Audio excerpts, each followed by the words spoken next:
سلام دوستان و همکاران عزیز، خدا کنه خوب و خوش باشین. ماه مبارک رمضان را به خیر و خوشی انشاءالله سپری کنین. از مرکز راهبان در خدمت شما هستیم با 3 خبر بد و خوب، مخصوصا دارندگان ویزای روادید متوجه باشند. اداره اتباع مهاجرین استان خراسان رضوی. خبر اولی که اعلام کرده مربوط مهاجرین تهران می باشد. نحوه نوبتدهی اتباع افغانستانی دارای برگه سبز سرشماری در تهران اعلام شد. انجمن صنفی دفتر کفالت اقامت و اشتغال اتباع خارجی استان تهران در اطلاعیه نحوه نوبتدهی اتباع افغانستانی دارای برگه سرسبز سرشماری را اعلام کرد. کسانی که برگه سرشماری دارند تاریخش اعلام کرده که به کدام تاریخ شما بیاین در سامانه خود ثبت نام کنید. بر اساس این اطلاعیه دارندگان برگ سبز سرشماری صادره در تهران باید از 10 فروردین تا 15 اردیبهشت در این سایت سامانه که فعلا شما میبینید باید خود ثبت نام کنید. و خانمان بی سرپرست گفته اونا از 15 اردیبهشت تا 30 اردیبهشت باید ثبت نام کنند. اتباع شمول باید در تاریخ و ساعت مشخص شده در برگه نوبتدهی به مراکز تعیین شده در ورزشگاه‌های جنوب شرق و غرب تهران مراجعه کنند. بر اساس این اطلاعیه مراجعه زودتر یا دیرتر از زمان تعیین شده امکان پذیر نمی باشد. وقتی که سامانه ثبت میکنیم تاریخ و روزی که به شما مشخص میکنه به همون تاریخ و روز شما باید به همین آدرسی که به شما اعلام کردم باید شما به اون آدرس برید. چه مدارکی مورد نیاز است؟ برگه نوبتدهی همون روزی که از سایت سامانه گرفتین. اصل برگه سرشماری که کل خانوار یعنی تمام اعضای خانوار باید برگه سرشماریشان موجود باشد. در صورت داشتن برگه تعیین وضعیت شغلی یا رسید سپرده‌گذاری ارائه اصل این مدارک لازم باشد.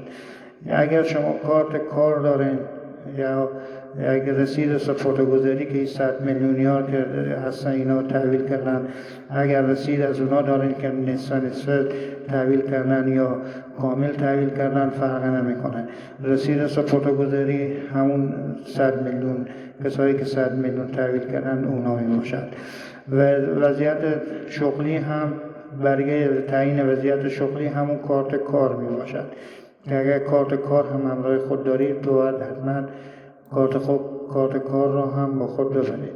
همچنین تاکید شده است که تنها سرپرست خانوار باید بیاید، یعنی یک اعضای فامیل که 4-5 نفر می باشد هیچ کس دیگه لازم نیست، فقط سرپرست خانوار باید مراجعه کند. پس از دریافت برگه نوبتدهی دوم مراجعه به دفتر کفالت، یعنی وقتی که آمدین سایت ثبت نام کردین به شما نوبت داد مراجعه میکنیم به دفتر کفالت تعیین شده در تاریخ و ساعت مشخصات الزامی باشد، یعنی به همون تاریخی که از طریق سامانه به شما گفته شده. اتباع شمول باید تمامی نکات درج شده در برگه را رعایت کنند. همون سایتی که شما ثبت میکنین همون قوانینی که در سایت هست شما باید اون مراعات کنید. اداره کل امور اتباع مهاجرین خارجی استان تهران و انجمن صنفی دفاتر کفالت اقامت و اشتغال اتباع خارجی استان تهران این اطلاعیه را صادر کرد. خبر دوم، روند صدور ویزا برای شهروندان افغانستان را مدیریت می‌کنیم.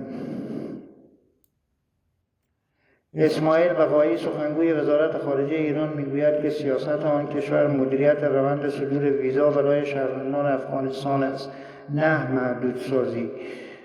ببینید دوستان همکاران عزیز، چند وقتی به سایت بسته می باشد به داخل ایران، داخل افغانستان، کنسولگری‌های ایران داخل افغانستان و خود سفارت کابل، به خاطر که یک عده از عکاس‌ها داخل شهرها آمدن با یک شماره موبایل چندین سایت ثبت کردن، چندین نفر با یک شماره موبایل ثبت کردن و همون خاطر سایت به مشکل خورده و اینا آمدن این سایت بند ساختن. و دیگه به او عکاسا هم اجازه یعنی ثبت شهروندان به اونان داده نشده. در پاسخ به سوالی درباره رد درخواست ویزای شهروندان افغانستانی از سوی سفارت و آقای بقایی این سخنان را کنسولگری‌های ایران در افغانستان بیان کرد.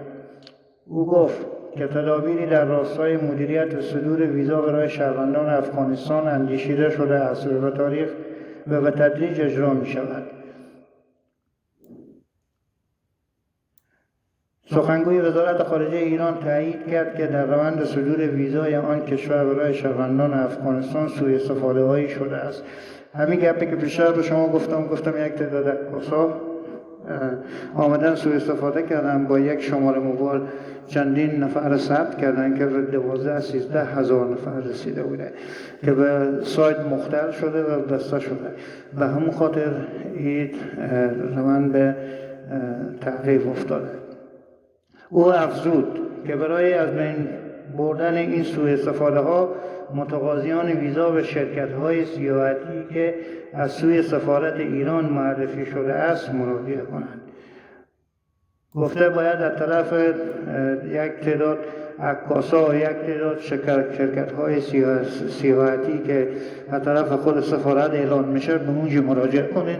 انشاءالله به زودترین فرصت این موضوع هم 2-3 روز میشه که حل شده و همشهری های ما میتونن به ویزا دسترسی پیدا کنن از طریق این شرکت ها به تاریخ معینه برن ویزای خود درخواست کنن، ویزای خود بگیرن. خبر سوم، پلیس ایران اعلام کرد سر از فردا 5/1/1404 که 2 روز میشه که گذشته آن عده از پاسپورت های مهاجرین افغان که در سفارت افغانستان در تهران و کنسولگری های ایران کنسولگری های این کشور برچسب تمدید زده شده اعتبار ندارد و مهاجرینی که با این پاسپورت ها در ایران تردد می کنند به افغانستان عزیمت کنند. پلیس ایران تاکید کرده از اتباع دارای پاسپورت تمدید غیر مجاز تلقی می شوند.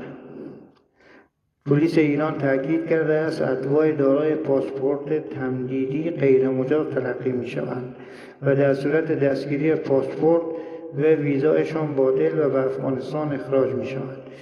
این متوجه باشین دوستان همکاران عزیز که خیلی مهمی باشد. من به 2 دفعه این موضوع تکرار کردم که شما متوجه باشین کسایی که پاسپورت دارن و پاسپورت خود برچسب تمدیدی زدن به داخل سفارت افغانستان در تهران و کنسولگری مشهد که ویزا اگر داشته باشن ویزای از اونها چون که تمدید شده می باشد پاسپورتشان باطل می باشد و اگر پلیس آنها را گیر بکنه و داخل شهر کوچه و بازار 100% این متوجه باشن که اخراج می شود.